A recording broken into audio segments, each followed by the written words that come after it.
Today we shall see a very popular relation or popular topic, series and parallel connection of resistances.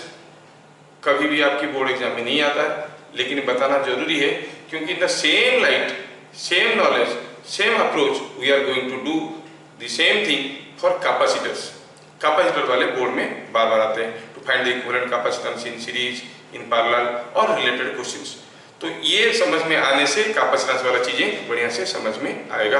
तो आज हम लोग देखने वाले हैं सीरीज एंड पैरेलल कनेक्शंस. ठीक है, series connection.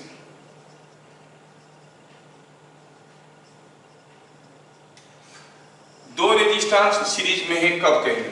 When you say two resistances are in series. Two resistances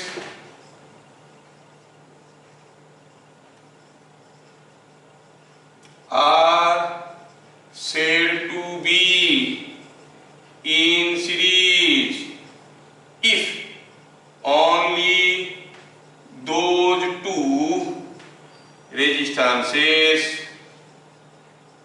are connected at a point. दो रेजिस्टेंस सीरीज में कब कहेंगे? अगर हम कहेंगे सिर्फ दो ही रेजिस्टेंस एक जगह कनेक्टेड है, R1 and R2 are two resistances, they are connected here, so you say these are the only two resistances connected here, so you say they are in series. और अगर मैं केस बदल देता हूं, ये R1 है, ये R2 है, बीच में एक R3 लगा है. Now R1 and R2 are not the only two resistances connected here, a third connection is existing. So you say this is in series, these are not in series, these are not in series. Simple सा statement, देख के visualise करने में आसान होगा. अब हम series equivalent निकालना चाहते हैं. सीरीज इक्विवेलेंट निकालना चाहते हैं. सपोज हम कहेंगे कि यहाँ पर एक रेजिस्टेंस है R1, दूसरा रेजिस्टेंस है R2. इनका मैं इक्विवेलेंट रेजिस्टेंस निकालना चाहता हूं. I call it R equivalent. ध्यान से देखो, मैं कब कहूंगा ये अकेला इन दोनों का बराबर है? मैं तब कहूंगा जब यहां पर V वोल्ट अगर पोटेंशियल डिफरेंस अप्लाई करोगे और यहां पर अगर V volt potential difference apply करोगे, तो दोनों केस में अगर बराबर करंट गया तो हम कहेंगे ये अकेला इन दोनों का बराबर है. सिंपल सा चीज. यहां पर V वोल्ट दे दिए, जितना करंट जा रहा है यहां पर V वोल्ट दे दिए, उतना ही करंट जाएगा, अकेला इन दोनों का बराबर है. This is the equivalent of R1 and R2. So what we observe in this discussion? Point number 1. Point number 2 का point number 1 देख रहे हैं. देखो, अगर ये I करंट इधर से घुस रहा है तो इधर से I ही निकलेगा, इधर से I ही निकलेगा. Same current is coming out. That means same current is passing through each resistance in series. तो क्या कहेंगे? For series connection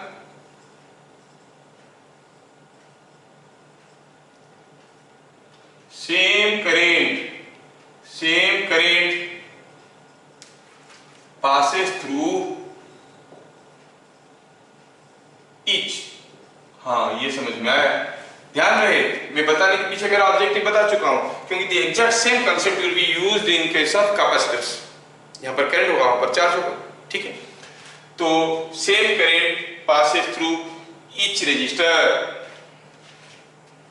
each resistance. ठीक है.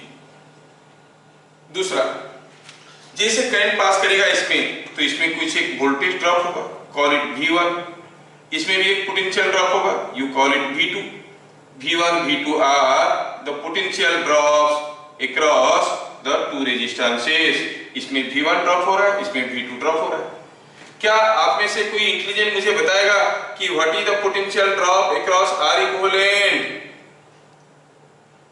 जिसको आप कहोगे V, what is the potential difference across this? It is same as V, है कि नहीं? तो हियर आप क्या कहोगे? जो V1 है PD अक्रॉस R1 वो क्या है? I R1. V2 it is PD across R2. क्या करंट जा रहा है? I करंट जा रहा है, तो कितना होगा? It is I R2. What is V? PD across R equivalent. क्या है ये? I into R equivalent. हाँ, ये समझ में आया. इतना चीज समझ में आया।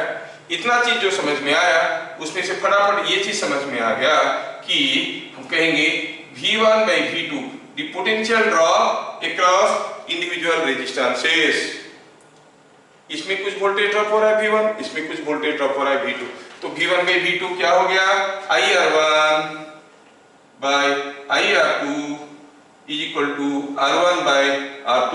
So the potential drop in the two are in direct ratio of the resistances।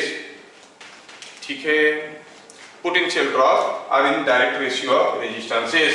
ऐसा कोई एक सर्किट दे दिया है, फॉर एग्जाम्पल सपोज हम कहेंगे ये 3 ओम है, ये 7 ओम है, ठीक है। यहाँ पर कोई एक वोल्टेज दिया है, कितना वोल्टेज मेंशन नहीं किया है, बोला इसमें वोल्टेज ड्रॉप हो रहा है V1, इसमें ड्रॉप हो रहा है V2। What is V1 by V2? 3/7। आपको पता करने की जरूरत नहीं, V1 and V2 will be in the ratio of the rezistances 3:7। दूसरा चीज है कि अगर हम KVL अप्लाई करते हैं to the system, to this loop, अगर इसको KVL अप्लाई करेंगे, यहां से शुरू करेंगे, गेन करेंगे V, लॉस करेंगे IR1, लॉस करेंगे IR2 और वापस आ जाएंगे। तो KVL to loop 1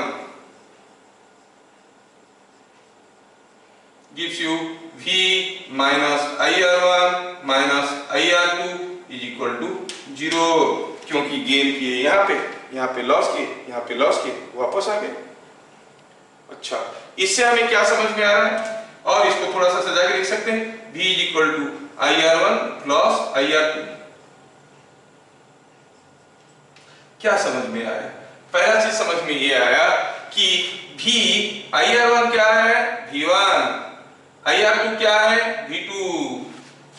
So the supply potential difference is ordinary sum of individual potential differences।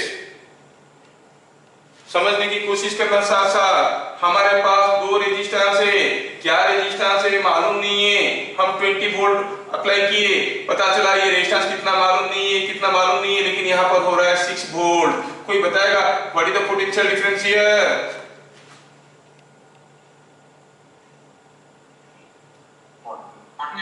14 volt, क्योंकि this plus this will be equal to this.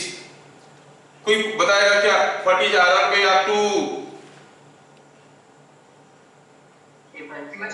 6/14। अरे ये 6 है, ये 14 है, V1 by V2 होता है R1 by R2। जैसे ये 20 है, ये 6 है, तो ये हो जाएगा 20 minus 6, क्योंकि V is equal to V1 plus V2। ये 6 है, ये हो जाएगा 20 minus 6 मतलब 14 वोल्ट, तो ये 14 हो गया। अब R1 by R2 क्या है, V1 by V2, that is 6/14। ऐसे करके छोटे छोटे क्वेश्चन पूछेंगे, वो तो आपको मिल जाएगा करने के लिए। तो ये एक कंडीशन समझ में आया। दूसरा चीज जो समझ में आया वो ये है, हम देखेंगे व्हाट इज V। V क्या है, IR इक्विवेलेंट, नहीं V1 क्या है, IR1 को हम लोग लिख चुके हैं यहाँ पर, IR1। V2 क्या है, IR2। देखो दोनों तरफ I बराबर आग लगा है, I को कैंसिल करो तो मिलेगा R equivalent is equal to R1 plus R2। So in case of series connection equivalent resistance is given by R1 plus R2। कितना सिंपल है, कितना सिंपल है। क्या सबको ठीक ठाक समझ में आ गया?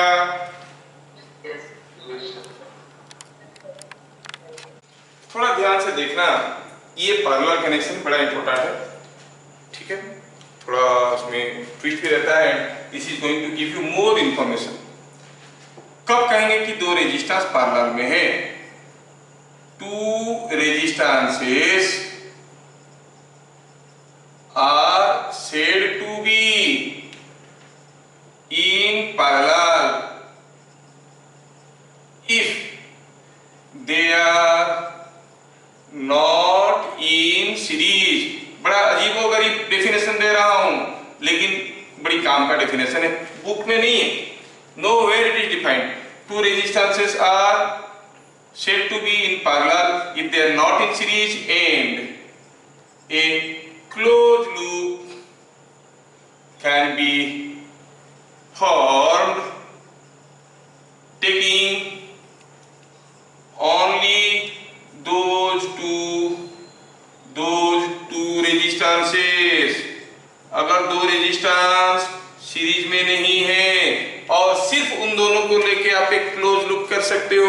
तो आप कहोगे वो पैरेलल है। बड़ा अजीब सा डेफिनेशन है। How to physically visualise whether two resistances are in parallel और नॉट। मैं बार बार रिपीट कर रहा हूँ, the approach is not available in any book. ऐसे करोगे तो बहुत जल्दी जल्दी चीजें बन जाएगा। देखो सपोज हम कहेंगे कि एक छोटा सा केस है, ये एक रेजिस्टेंस R1 है, ये एक रेजिस्टेंस R2 है। Suppose they are connected like this across a battery. क्या हम सोचेंगे पहले, क्या R1 R2 सीरीज में है? नहीं, क्योंकि at this point R1 R2 के साथ साथ कोई तीसरा कनेक्शन भी एग्जिस्ट कर रहा है। क्या सिर्फ R1 और R2 को लेके हम क्लोज लूप कर सकते हैं? हाँ कर सकते हैं। तो हम कहेंगे R1 is parallel to R2। समझ में आया क्या? Let me give you another case. Suppose I give you another case. This is a very popular case.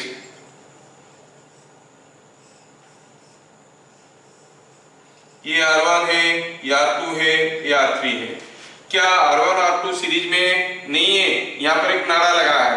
अगर ये नाड़ा कट जाएगा तो हम कहेंगे they are in series, but now there is a connection here, तो हम कहेंगे R1 and R2 are not in series. क्या सिर्फ R1 और R2 को लेके हम क्लोज लूप कर सकते हैं? हाँ कर सकते हैं। तो हम कहेंगे R1 is parallel to R2। R2 और R3 सीरीज में है क्या? नहीं, क्योंकि यहाँ पर एक थर्ड कनेक्शन एग्जिस्ट कर रहा है। अगर ये नहीं रहता है वाला कनेक्शन तो कहते कि ये दोनों सीरीज में है, लेकिन अभी तो थर्ड कनेक्शन एग्जिस्ट कर रहा है, they are not in series. समझ में आना चाहिए। If they are not in series and a close loop can be form. R2 and R3 series में नहीं है, क्या सिर्फ R2 R3 को लेके हम क्लोज लूप बना सकते हैं? हाँ बना सकते हैं। तो R2 is parallel to R3। R1 R2 के साथ पैरेलल है, R2 R3 के साथ पैरेलल है, ये इसका भाई है, ये इसका भाई है, तो तीनों भाई भाई है। और वैसे भी देख सकते हैं R1 R3 के साथ पैरेलल है कि नहीं। क्या R1 R3 के साथ सीरीज में है? अरे नहीं, ये तो कनेक्टेड ही नहीं है। अच्छा, क्या R1 और R3 को लेके क्लोज लूप कर सकते हैं सिर्फ R1 और R3 को लेके? हाँ कर सकते हैं, सिर्फ R1 और R3 को लेके क्लोज लूप कर सकते हैं। So R1 is also parallel to R3। तो what you will say, R1 is parallel to R2 is parallel to R3. All the three are parallel. Now I give you a small reasoning work. आपको बताना इस circuit में आपको क्या क्या parallel दिख रहे हैं। Suppose I give you a circuit like this. ये हुआ R1, चलो मानते हैं ये R2, R3, ठीक है, ये R4, ठीक है, ये R5, ऐसा करके दिया। बताओ in this circuit what is parallel with what. ये सर्किट में R1 R2 R3 R4 R5 पांच रेजिस्टेंस दिए हैं, कौन किसके साथ पैरेलल है? थोड़ा ढूंढ के बताओ। पैरेलल का मतलब नहीं कि दोनों हरदम ऐसे ही रहेंगे और आपको दिखेगा पैरेलल है। क्या R2 और R3 सीरीज में है? नहीं, क्योंकि ये तीसरा कनेक्शन है। क्या R2 और R3 को सिर्फ लेके हम क्लोज लूप कर सकते हैं? देखो तो इधर से करेंगे तो R1 आ जाता है, इधर से करेंगे तो R5 आ जाता है। सिर्फ इन दोनों को लेके क्लोज लूप नहीं कर सकते, मतलब they are neither in series nor in parallel. कोई जरूरी नहीं है कि सीरीज में नहीं होगा तो पैरेलल होगा, पैरेलल नहीं होगा तो सीरीज होगा, ऐसा कुछ नहीं है। हो सकता है कि सीरीज में भी नहीं है, पैरेलल में भी नहीं है। R2 and R3 are not in series nor in parallel. Okay. R2 and R4 यहाँ पे कनेक्टेड है, थर्ड कनेक्शन है, they are not in series, but you can form a closed loop taking R2 and R4. दिख गया हमें, R2 is parallel to R4. Any other parallel connection? थोड़ा ढूंढो तो।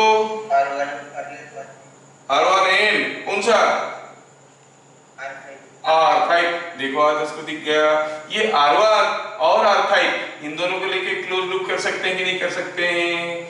Yes, R1 is parallel to R5. अब बोलोगे sir R1 is perpendicular to R5। अरे वो वाला पैरेलल नहीं बोल रहा हूँ, ज्योमेट्रिक पैरेलल। मैं यहाँ पर पैरेलल कनेक्शन की बात कर रहा हूँ।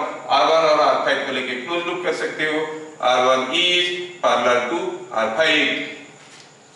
और जैसे ऐसे आपको दिखने लग गया चीजें, तो आप सर्किट को सिंपलीफाई कर सकते हो। जैसे आपको पता चल गया R2 is parallel to R4, तो R4 को यहाँ से भगाओ और इसके साथ पैरेलल में बैठा दो, कोई तकलीफ नहीं, there will be no change। R5 is parallel with R1, इसको यहाँ से भगाओ, इसके साथ पैरेलल में बैठा दो, कोई तकलीफ नहीं। अब ये खुली नाड़ा किसी काम का नहीं होता, इसको भी भरा देखो। सर्किट कितना सिंपल हो गया, समझ में आया क्या? जैसे once you discover the two resistances in parallel, put them in parallel, कहीं भी वो तोड़ के लाओ, जोड़ तो पैरेलल में था, पैरेलल में है। समझ में आना, ये आपको याद रखना है। तो अभी देख के किसी दो रेजिस्टेंस को वो पैरेलल में है कि नहीं आप पता कर सकते हो। कैसे पता करोगे? Two resistances are said to be in parallel if they are not in series and a closed loop can be formed taking only those two resistances. That only is again very important. Only those two resistances आप कर सकते हो तो parallel है, ठीक है। Now we go for point number 2. Again we want to find out the equivalent for two parallel resistances. Say here is a resistance R1 and here is a resistance R2, और मैं कहूँ कि इन दोनों का ये इक्विवेलेंट है, इन दोनों का ये इक्विवेलेंट है। मतलब यहाँ पे दो रेजिस्टेंस A और B के बीच में लगे और दोनों को रिड्यूस करके एक बना दिए, ये हो गया A, ये हो गया B। ये अकेला इन दोनों का बराबर है, this is the equivalent of this two. कब कहेंगे? जब यहाँ पर भी वोल्ट अप्लाई करोगे और यहाँ पर भी वोल्ट अप्लाई करोगे तो दोनों ही केस में आपको बराबर करंट मिलने वाला है। इफ यू गेट बराबर current in both the case तो आपको हो गया, हाँ ठीक है, तो आपको हो गए दूसरा वाला सर्किट इसका इक्विवेलेंट है। समझ में आया क्या? ठीक है। अब करंट का काम क्या है?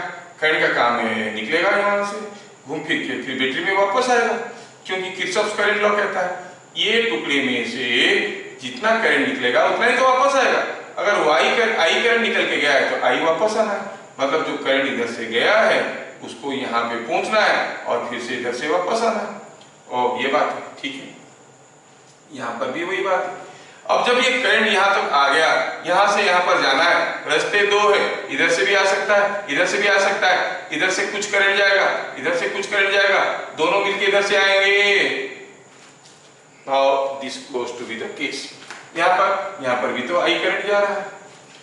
तो व्हाट वी ऑब्जर्व, पहला चीज, अगर हमें VA माइनस VB निकालना है, VA माइनस VB हम कैसे भी निकाल सकते हैं, किसी भी रास्ते में निकाल सकते हैं। कैसे? It is the work done in moving from B to A. In which path? Through any path, किसी भी रास्ते में। चलो B to A चलते हैं। B to A अगर इधर से आएंगे तो yes we are gaining some potential I1 R1, लेकिन इधर से आएंगे तो वही होना चाहिए, मतलब इधर से आने से जो हो रहा है वो भी VA माइनस VB है। इधर से आओ तो गेन कर रहे हो I2 R2, इधर से आओ तो गेन कर रहे हो V, और सेम सर्किट को रिड्यूस करके यहाँ पे रखे हैं, VA माइनस VB निकाल रहे हैं, तो B to A जाओ, इधर से तो मिल रहा है I R इक्विवेलेंट। ऐसा करके एक रिलेशन हमारे सामने आया, ठीक है, हमारा सामने ऐसा करके एक रिलेशन आके पहुंच गया। अब ये जो रिलेशन हमारे सामने आके पहुंचा है उस रिलेशन को थोड़ा ध्यान से देखो, इससे क्या पता चल रहा है? I1 R1 potential drop across R1 कितना है? V। I2 R2 potential drop across R2 कितना है? V। Potential drop across this V। तो क्या देख रहे हैं? हर एक में बराबर पोटेंशियल ड्रॉप हो रहा है। सीरीज कनेक्शन में क्या होता था? सीरीज कनेक्शन में हर एक में करंट बराबर होता था, लेकिन अभी हर एक में पोटेंशियल ड्रॉप बराबर होता है। काफी बुक्स में, ऑलमोस्ट सारे बुक में पैरेलल कनेक्शन का डेफिनेशन यही बोलते हैं, क्या? ये पोटेंशियल ड्रॉप इज सेम। अरे पता कैसे करोगे ये पोटेंशियल ड्रॉप सेम है कि नहीं, है ना? तो वही कहेंगे, तो क्या कहेंगे इसमें? इन parallel connection, in parallel connection PD means potential drop across each resistor is same। अच्छा ठीक है। now I apply KCL to node A। Node A, ये नोड है, क्या देख रहे हैं? घुस रहा है I, इधर जा रहा है I1, इधर जा रहा है I2, तो हम कहेंगे I in is equal to I out। I is equal to I1 cos I2. But what is that I?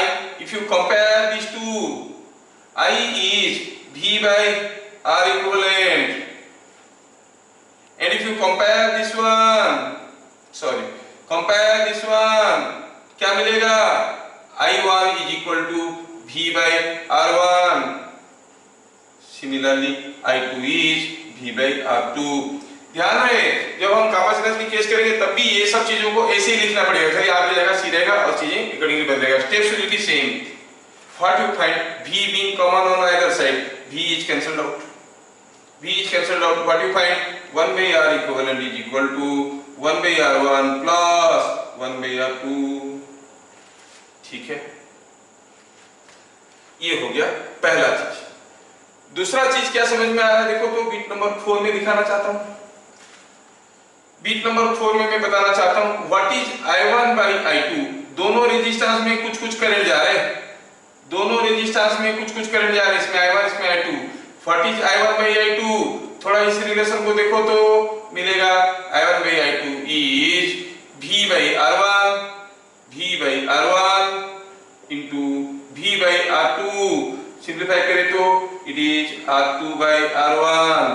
ध्यान रहे, in case of series connection the potential drops were in the direct ratio of the resistances, but in case of parallel connection the currents are in the inverse ratio of the resistances. वहां पर V1 by V2 होता था R1 by R2, यहाँ पर I1 by I2 हो रहा है R2 by R1. Simple question पूछेंगे, when two resistances were connected in series across a battery of 20 volt. ध्यान से सुनना क्वेश्चन को. When two resistances are connected in series across a battery of 20 volt, potential drop across the first resistor was 5 volt. ठीक है. If the two resistances are connected in parallel, what will be the ratio of current in them? What will be the ratio of current in them? पहला case में जो 20 volt apply किए, पहला resistance में 5 volt drop हुआ, तो दूसरे में कितना हुआ होगा? 15 वोल्ट. मतलब वोल्टेज का रेशियो क्या हो गया? 5:15. मतलब रेजिस्टेंस का रेशियो क्या हो गया? 1:3. अगर दोनों को पैरेलल में लेंगे, what will be the ratio of currents? R2 by R1, that is 3:1. सोच रहे हो छोटे से कंसेप्ट से कितना कंफ्यूजिंग स्टेटमेंट बन सकता है, लॉजिकल रीजनिंग्स बन सकते हैं. ठीक है, तो ध्यान से चीजों को देखना. ऐसे काफी क्वेश्चन हम लोग प्रैक्टिस करेंगे, चिंता मत करो, विल सी टू दैट. तो हमें पैरेलल कनेक्शन के बारे में थोड़ा बहुत यहाँ पर कुछ अभी समझ में आया.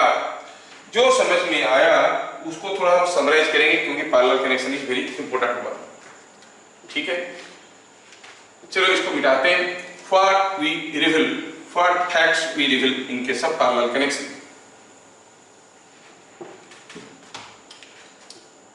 पॉइंट नंबर 3 में लिखेंगे important facts in parallel connection. In parallel connection क्या है इंपोर्टेंट फैक्ट्स? पहला हुआ कि अगर ढेर सारे रेजिस्टेंसेस पैरेलल में लगे तो 1 by R equivalent is equal to 1 by R1, 1 by R2, 1 by R3, सबको जितने लगे हैं सबको जोड़ दो. ठीक है. And you know the reciprocal of resistances is called conductance. मतलब G equivalent is equal to G1. 1 by R1 होता है G1, यूनिट होता है ओम इनवर्स और मोह. इसका ओम होता है, इसका उल्टा है मोह. अच्छा, G1 plus G2 plus G3. क्यों बताया स्टेटमेंट? JEE एडवांस में आ चुका है. ठीक है, JEE एडवांस में आया था. क्या आया था? In case of parallel connection equivalent dash is equal to sum of individual dash. तो आपको क्या बोलना है वहां पर? Equivalent conductance is ordinary sum of individual conductances. अच्छा, दूसरा चीज हुआ, if R1 and R2 are in parallel, तो 1 by R इक्विवेलेंट होता है 1 by R1 plus 1 by R2. हाँ सर, ये तो जानते हैं, लेकिन ऐसे करने में, कैलकुलेट करने में समय ज्यादा लगता है. We don't calculate this way. What we do? We remember a straightforward formula. What you say? R equivalent is equal to R1 R2 by R1 plus R2. ठीक है, इसमें ओरल कैलकुलेशन हो सकता है, इसमें ओरल कैलकुलेशन नहीं होता है। सपोज हम कहेंगे एक 3 ओम का रेजिस्टेंस और एक 6 ओम का resistance, they are in parallel, equivalent resistance कितना है, ऐसे सोचोगे सोच नहीं पाओगे, ऐसे सोचोगे सोच पाओगे। 3 into 6 by 3 plus 6, 18 by 9 is 2। समझ में आया क्या?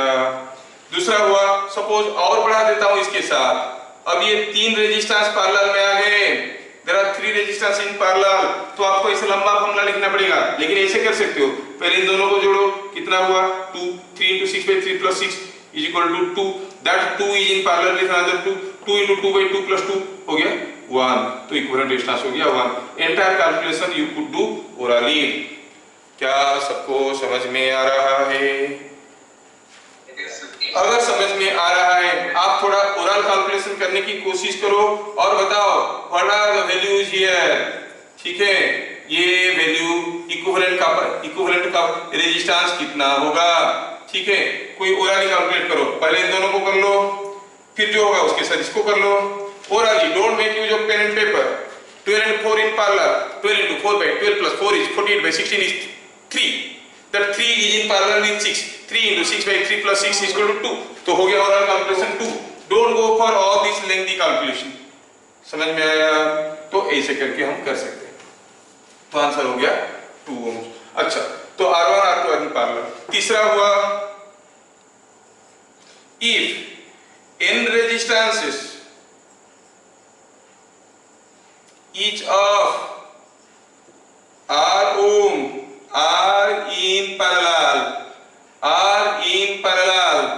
तो थोड़ा सा सोचने से आप बता सकते हो R इक्विवेलेंट क्या हो जाएगा। एक्चुअली 1 by R इक्विवेलेंट हो जाएगा 1 by R कितने टाइम्स, n टाइम्स, तो जोड़ने से हो जाएगा n by R, तो R इक्विवेलेंट क्या हो जाएगा, R by n। ये चीज आपको याद रखना है। तो मिला, if n number of resistances each of R ohm are in parallel, equivalent resistance is R by n। ठीक है, 6 ठो 12 ओम वाला रेजिस्टेंस को पैरेलल में लगा देंगे। 6 resistances each of 12 ohm are connected in parallel, what will be equivalent resistance? 2 ohm, 12 by 6, R by n by R कर दिया आपने 30, बोला 6 by 12 0.5, अरे नहीं, 6 ठो लगाया था 6 नंबर 12 ओम रेजिस्टेंस, इक्विवेलेंट हो जाएगा 12 by 6, 2 ठो लगाया तो आधा हो जाएगा। R is in parallel with R, need not calculate, R by 2, R parallel, it is R by 3। अगर आपको समझ में आ गया तो बताओ, in this case what is equivalent resistance? अभी थोड़ी देर पहले हम लोग डिस्कशन कर चुके हैं। What is the equivalent resistance across these? R by 3, because they are all in parallel। तीन ठो रेजिस्टेंस है, हर एक आर का पैरेलल में, तो हो गया R by 3 है। Equivalent resistance is separately, we shall see it then, not now. R equivalent is R by n। आगे बढ़ते हैं, पैरेलल कनेक्शन के बारे में ढेर सारे इंपॉर्टेंट पॉइंट्स है, हमें याद रखना पड़ेगा। सबसे इंपॉर्टेंट पॉइंट ये हुआ कि अगर हम कहेंगे R1 R2 R3 एटसेट्रा सारे जो है bit number 4, if R1 R2 R3 etcetera are in parallel, ध्यान रखना, then R equivalent is less than each of these resistances, ये सारे से छोटा है, मतलब सबसे छोटा में से भी छोटा है। हम कहेंगे 10 ohm, 500 ohm and 1 ohm are in parallel, equivalent resistance will be less than 1, सबसे छोटे से भी छोटा होगा। ये जानना बहुत जरूरी है, ये न्यूमेरिकल सॉल्विंग में काफी मदद करता है। समझ में आया? Equivalent resistance in case of parallel connection is lesser than the least resistance available in the circuit, सबसे छोटा रेजिस्टेंस से भी छोटा है। ठीक है, बीट नंबर 5 में एक बहुत ही इंपॉर्टेंट फॉर्मूला देने वाला हूं जो आपकी बोर्ड में जरूरत पड़ता है, that is what is called current division formula.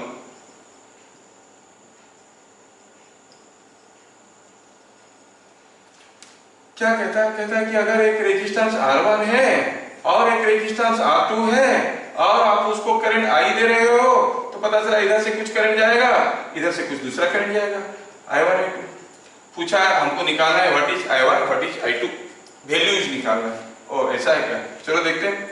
पहला चीज तो हमें समझ में आता है इसमें कि I1 R1 is equal to I2 R2।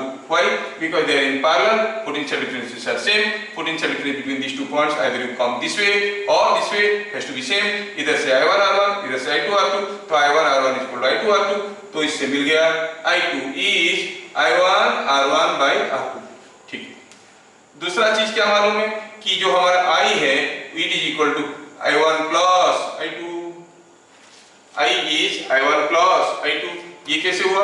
ये हुआ किरचॉफ करंट लॉ, जितना करंट घुसेगा उतना ही तो निकलेगा, ठीक है ना। अब इसको थोड़ा सजा के लिखते हैं। I is equal to I1 का वैल्यू क्या हो गया? I1 का वैल्यू तो I1 है। I2 का वैल्यू क्या हो गया? I1 R1 by R2। थोड़ा सिंप्लीफाई करके लिखेंगे तो क्या लिखेंगे? इसमें I1 कॉमन चला जाएगा, अंदर रहेगा R2 plus R1 by R2। इसका मतलब I1 का वैल्यू क्या हुआ? I1 को इधर रखो, बाकी सबको इधर ले आओ, क्या मिलेगा? It is I into R2 by R1 plus R2। ये हो गया फॉर्मूला। मतलब द करंट हियर, ऐसे याद रखो, current here I1 is equal to opposite resistance by sum of the resistances into total current। Current here I1 is equal to R2 by R1 plus R2 into I। ठीक है। अगर आपको पूछा गया what is I2, क्या आप मुझे बता सकते हो? I2 तो हम सीधे सीधे I minus I1 कर सकते हैं, या फिर अगर ऐसा फॉर्मूला लगाएंगे तो क्या फॉर्मूला बनेगा? I2 is equal to R1 by R1 plus R2 whole into total current। समझ में आया क्या? This is called current division formula. बड़ी काम की फॉर्मूला है, आपको याद रखना पड़ेगा। You have to remember this formula, there is no other way, it is very very important. समझ में आया क्या? Yes sir. यस। तो खाली समझ में आया कि नहीं आया जानने के लिए छोटा सा चेकिंग कर लेंगे। चेकिंग ये है कि सपोज आपको दिया गया है कि यहाँ पर कोई दो रेजिस्टेंस है, ये 3 है, ये 6 है, ओरली करना है, पेन एंड पेपर अलाउड नहीं है, ओनली ब्रेन यूज करना है। अगर है तो क्या कोई मुझे बताएगा what is I1 here? Using only brain, no pen. कितना? जोर से बोलो। जय माता दी। 8 एम्पियर। कैसे किए?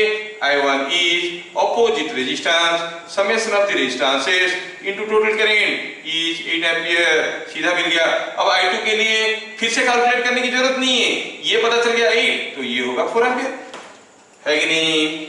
So this way you can make use of current division formula. थोड़ा सा दूसरा क्वेश्चन पूछूंगा, खाली दिमाग का यूज करना, एकदम कॉपी पेन यूज मत करना। ये है, हम देख रहे हैं, ये 3 ओम है, ये 6 ओम है, ये 2 ओम है, और पूछा है यहाँ पर आ रहा है 10 ampere current. What is the current here? थोड़ा ध्यान से देखो। पूछा है करंट हियर X, तो हम जानते हैं कि ये दोनों पैरेलल में हैं, मिला दो तो कितना हो गया? 2। अब ये 2 है, ये 2 है, दोनों बराबर है, तो बराबर कर जाएगा। X कितना होगा? खत्म। Like that you must be able to apply your brain. ठीक है, तो आपको इसे ब्रेन अप्लाई करके काम करना पड़ेगा। ठीक है, तो सीरीज पैरेलल कनेक्शन का नेसेसरी थ्योरी में आपको समझा दिया। ठीक।